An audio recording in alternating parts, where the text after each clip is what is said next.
I just found these Bare Naked Bites, and I'm a big fan of dark chocolate, trying different dark chocolate things. So dark chocolate and sea salt, let's give them a try.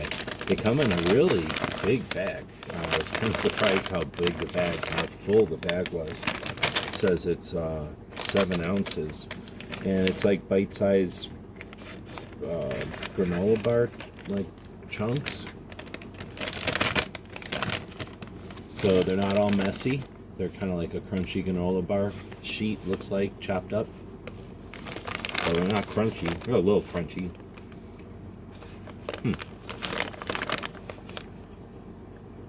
Sunflower seeds, peanuts, nut butters, and millet.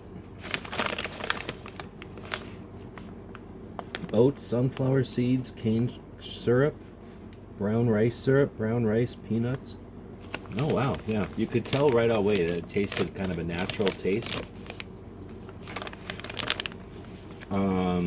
These are going to become a favorite.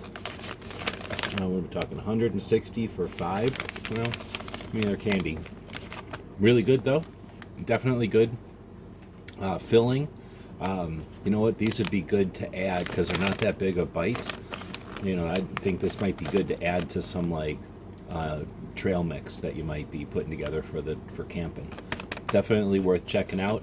The dark chocolate is there, and it definitely gives it a chocolate taste. To be honest, I don't really taste the sea salt, but we eat so much salt, maybe I'm just missing it. I really do like them though, and I'm really impressed with the size of the bag. I'll be buying more of these. Bare Naked Bites.